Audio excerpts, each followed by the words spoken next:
What is going on, everybody? Welcome to this week's episode of On the Pipe Podcast. We got a lot of stuff coming at you tonight. I'm trying to make it as brief as possible, but we're going to recap the 3-day full gas Enduro weekend where we saw 2 rounds of racing in 3 days. We're also going to talk a little bit about GNCC and what is coming up this weekend. I'll fill you in the latest gossip that I have heard and a couple random things about random stuff. But anyway, I hope you guys enjoy it. Let's get straight into the show. 10 seconds. Is this where the damn drumming and the music kicks in? Yeah.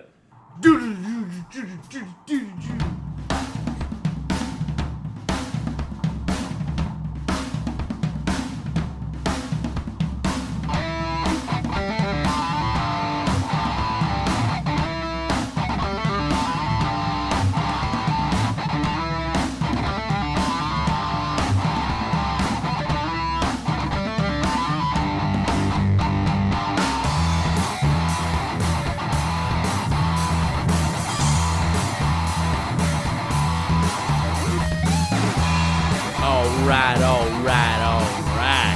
Here's another episode of On the Pipe Podcast coming at you live and full swing, except it's not live because if you're listening to this, it's obviously already recorded, so forget I said anything about that. I'm your host, as always, Tyler Shepherdson, and we got a lot to talk about in a relatively short amount of time, so let's get right into it. This past weekend, we had 3 straight days of full gas sprint enduro racing. 3 days, 2 rounds. I wish there was something I could say one, but there was 2 champions, so I can't say one champion crown. And then a couple different people won, so I can't say one overall winner because there was 2 overall winners.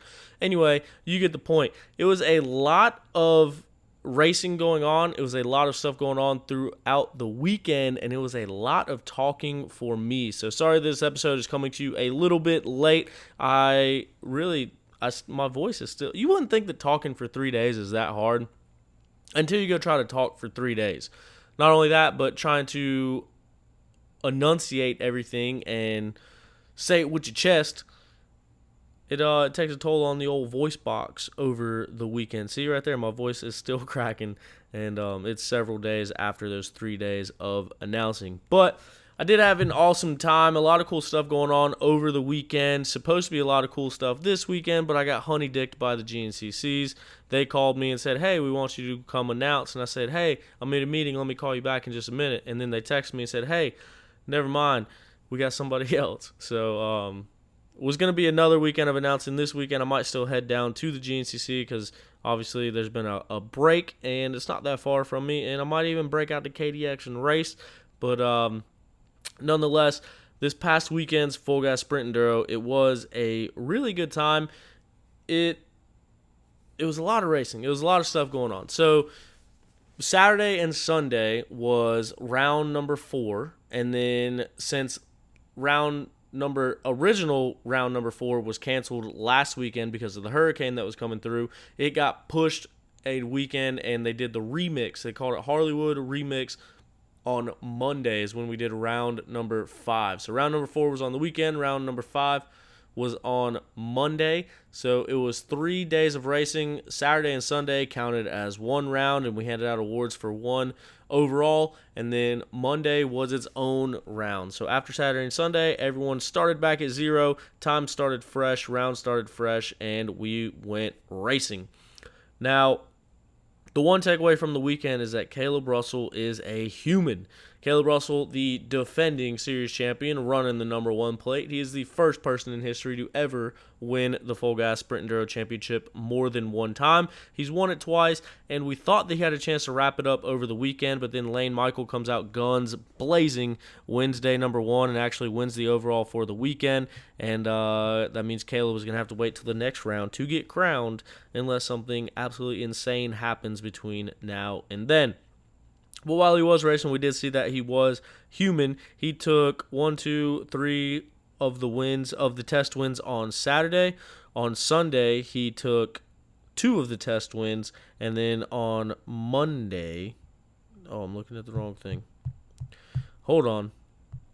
I thought I had it to the right spot. Turns out I didn't. So on Saturday, he took 2 of the test wins. We mentioned Lane Michael grabbed the win on Saturday. So Caleb won 2 of the tests on Saturday. He won 3 of the tests on Sunday, and then he won 4 of the tests on Monday. So he improved each day, but that's where it was. Lane Michael had himself a ride this weekend. Lane Michael, he rode really well. He had the lead throughout the majority of the weekend, and he even had the lead for a good portion of Monday as well. So the way that it shook out, and essentially what happened is that for the round 4, which I believe, now I'm getting all confused because of the way it all happened, but Lane Michael actually went out there. He got the win for the weekend. So the Saturday and Sunday combined overall, Lane Michael grabbed the win, but Monday, those two would flop. Caleb Russell ended up grabbing the win on Monday. So over the weekend, Lane Michael got the win. Caleb Russell was in second, and Liam Draper just barely beats out Jordan Ashburn to grab the final podium position, which he did that over the weekend, and he did it on Monday. Those two were very, very close. Going into the final test of the day on Monday, Lane Michael and Caleb Russell were only half of a second apart, and then for that podium spot, Jordan Ashburn and Liam Draper were 0.2 of a second apart. So it all came down to the final test in the day on Monday for the final podium spot and for the win. So it was a lot of really good racing there. Pro 2, Johnny Gerard won the weekend. He also won the day on Monday. Roy Barbosa, which I believe that is how you say his name. That's how I said it all weekend. It's R-U-Y, but he is a former junior world enduro champion. So the 25 class in the world enduro circuit, Roy Barbosa won that last year or the year before. He's over here doing some training for, I think it's the West Series. Also, obviously, going to help with his ISDE stuff. But I believe he's in Florida. So he drove up and went racing with us. Dude is fast. Dude is fast. Over the weekend, he didn't have a bicycle to ride, so he just walked the test, and that was it. So he ended up finding a bicycle, and once he found that bicycle, I think he found some lines because he drastically improved over the weekend. But Roy Barbosa gets second place in the Pro 2 class on the weekend and also on Monday.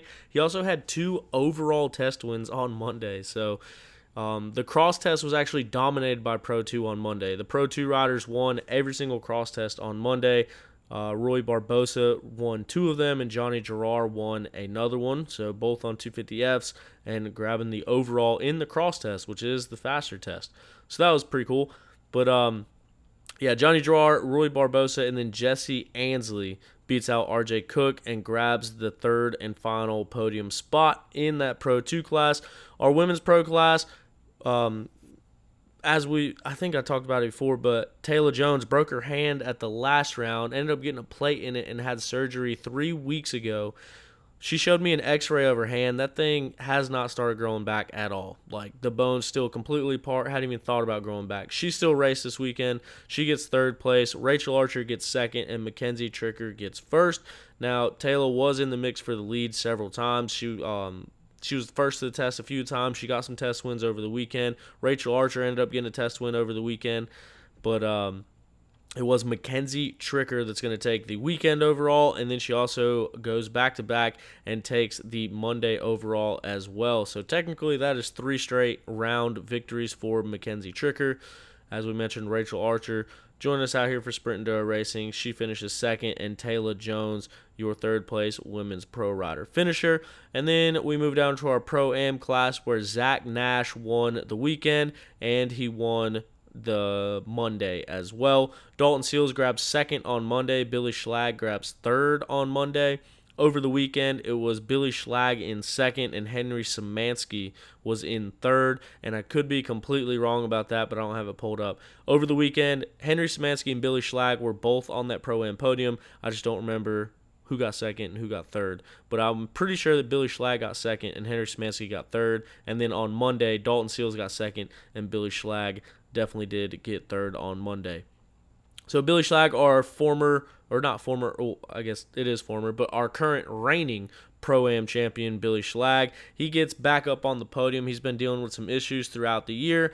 Really hadn't had the best luck going his way at the Full Gas Sprint Enduros, but he gets back on the podium in 2 consecutive rounds. So I'm sure he's got to be stoked for that. I got a chance to sit down and talk with Billy for a little bit, so that was pretty cool. Basically talking about his bike selection, bike setup, and kind of what he's been doing. So it was definitely cool to see Billy get back on the podium. He's super fast. And then also got to talk to his wife, Nancy, for a little bit. She has her own podcast. She does a lot for the women's moto and off-road community, so you can check them out. They also run their own series. It's called the Sprint Cross Series up in the Maryland area.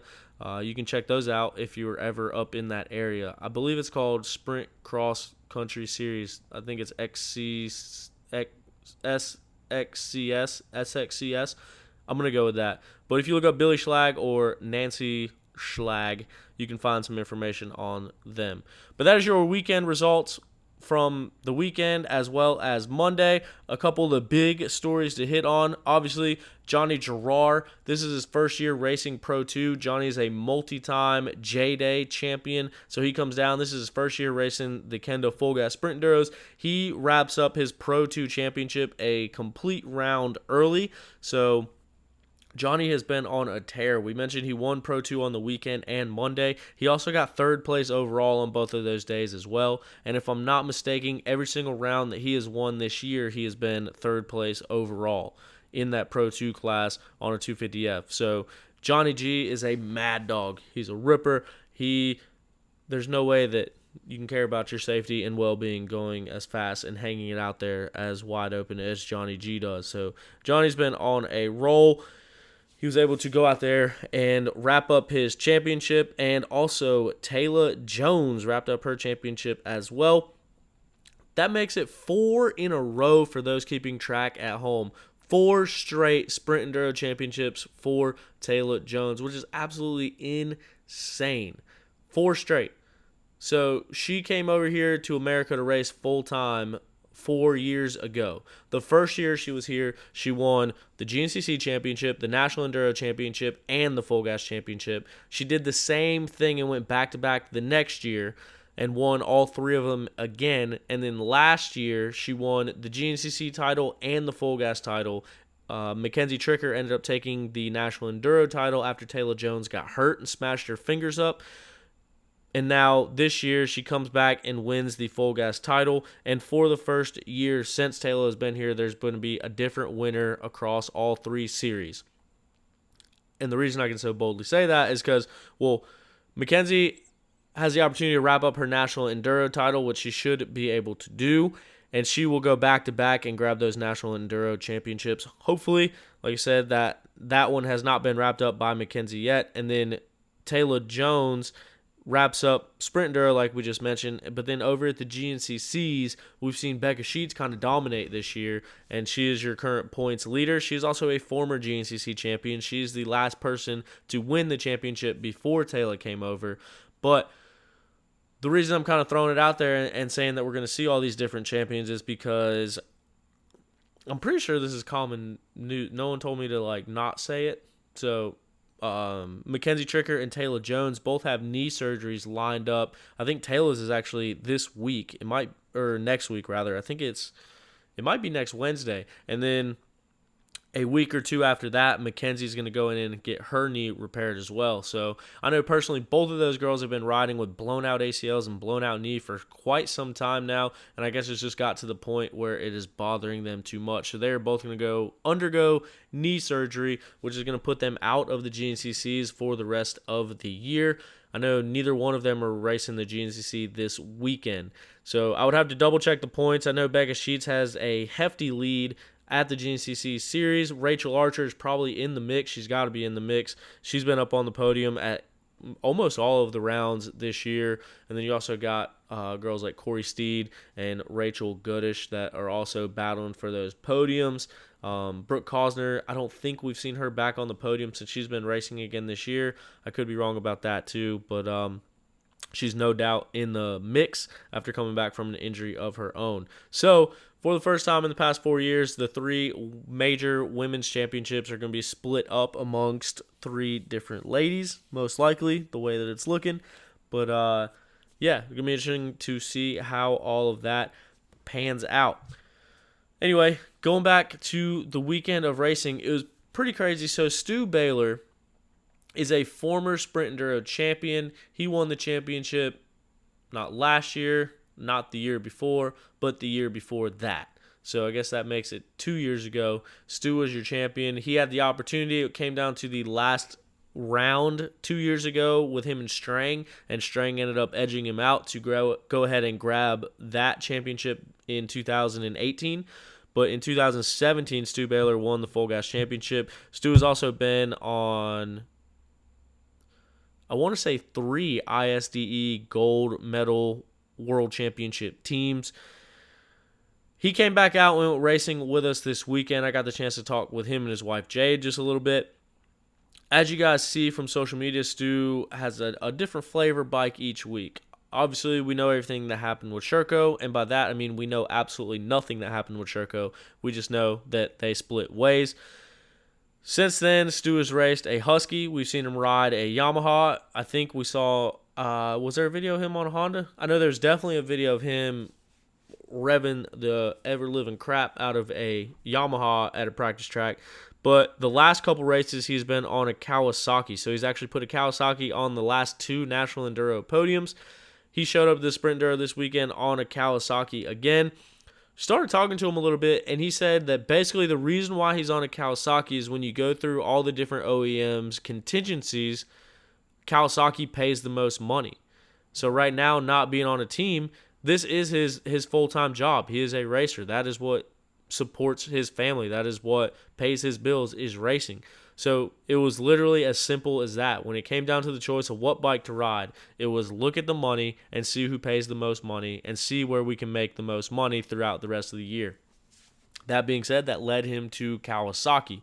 Now, there's a couple other manufacturers like Yamaha that pay out the same amount of money as Kawasaki, but Kawasaki actually pays back farther positions. So if something was to happen and say you get a 5th, well, you get paid for 5th with Kawasaki. You don't get paid for 5th with a lot of the other OEMs.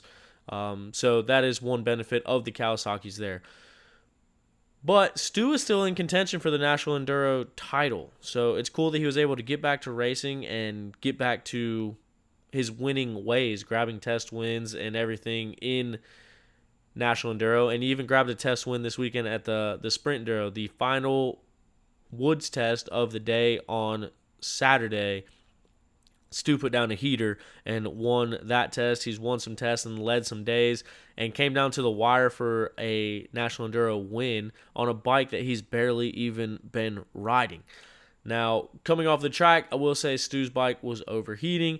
Get to talking to him about it, and I guess the one issue that he's been having with that Kawasaki is burning out clutches.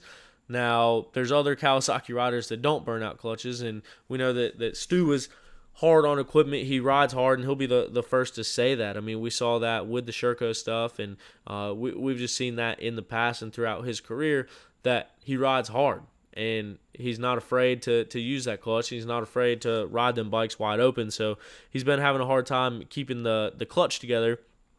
And I guess what I didn't realize, and what some of you may not realize, is he's really not having much support at all. From what he said, he's got some stuff from the Cowie team, the factory team. He's got some stuff to help him out here and there. But I mean, Stu bought his bike, and Stu wrenches on his bike, and he's supplying the parts for his bike. And I guess right now, with part of the coronavirus and part of everything that's going on in the world, it's hard to get parts from anywhere. And one of the parts that he can't seem to get is a Hinson clutch. So he's been running stock clutches and blowing those clutches out. And I don't know, it seems kind of weird to me that there wouldn't be a more accessible way for him to get those parts that he needs. And granted, this is just me rambling off the top of my head because I don't know how the industry works. I don't know how that stuff usually goes down.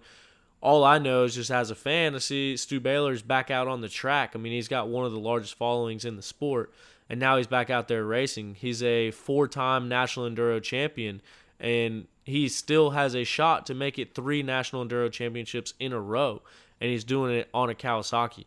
And he obviously has a chance to win or podium a GNCC, and he's doing it on a Kawasaki. So it seems like that would be recognized, and he would be able to go out there and I don't know. I don't know how the money works and how the funding works and how the parts work, but it seems like if he had the opportunity to win a major championship on a manufacturer's bike, that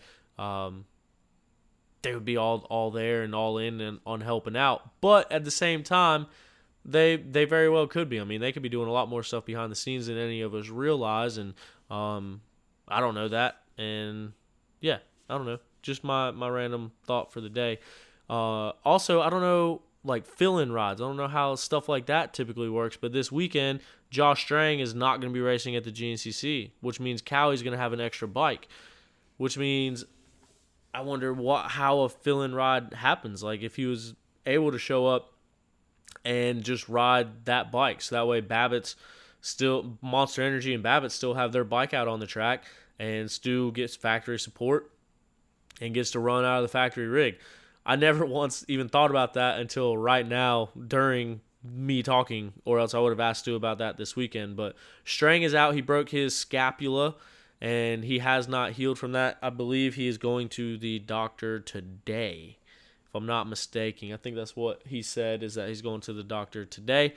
But nevertheless, he hasn't rode a bike, obviously, since he broke his scapula, so he's definitely out for this weekend, but hopefully he will be back up and riding, and this will be the only race that he misses.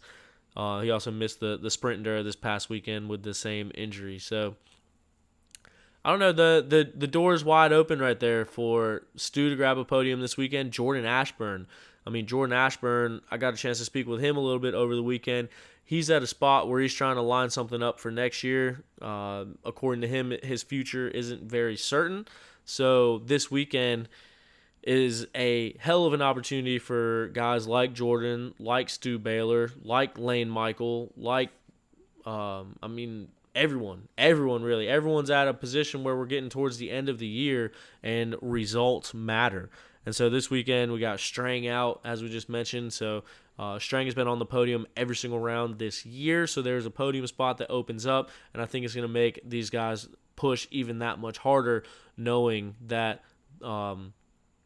just with everything going on, that now is the time. And a podium goes a long way. Other than that, that is about all of it. I got some stuff that's coming through the woodworks that I'm not sure if I can talk about yet, but we do have some exciting news coming. Exciting news for the podcast, exciting news for the show, exciting news for some other riders. So I do have some intel on some riders, and I know we're trying to go rogue and get some more stuff out there, but there are a couple things that I am aware of already. I just can't quite put it out there yet, but maybe next week or in the coming weeks we'll be able to get some more of that information out. But a lot of big stuff happening, a lot of stuff to come. I just thank every single one of you all for sticking with me. Sorry when sometimes this happens where I go off the rails, and I know there's some gaps in the shows. Just a lot going on in life, a lot of stuff that I'm dealing with. Like I said, you guys probably don't care about any of that, so I'll save you the details of what's going on. Maybe one of these weeks I'll kind of let you guys in a little bit more on it. But trust me, this is always in the back of my mind, or really at the front of my mind. I really want to make this a great show. I really want to keep getting better. I really want this to be the source of off-road news. It's just been tough. It's been tough here lately, but that's no excuse. I'm going to try to keep them coming. I talked to Taylor Jones. Hopefully this weekend, her and I are going to be sitting down and doing a face-to-face interview, which has been long awaited. So hopefully that one will be coming out this weekend. I got a number 1 Taylor Jones Championship shirt. That was one of the coolest t-shirts I've ever gotten. Traded her an OTP podcast shirt for her Sprint Enduro Championship shirt. So that was cool, like the Husky one with the big number 1 that she wore for her championship photos. I thought that was really cool. And during all of that is when we got to talking about her and I sitting down.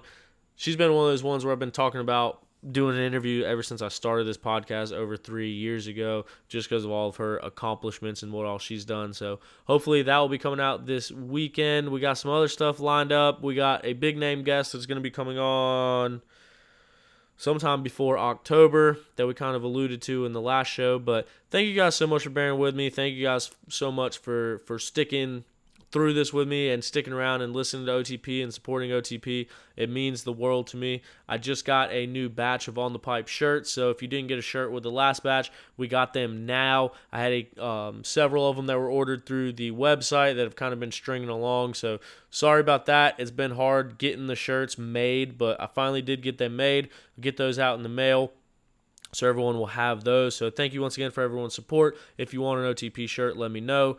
I might be at GNCC this weekend. I might not. We'll see how it goes. Other than that, we will see you on the next episode of On the Pipe Podcast. Thank you, everyone.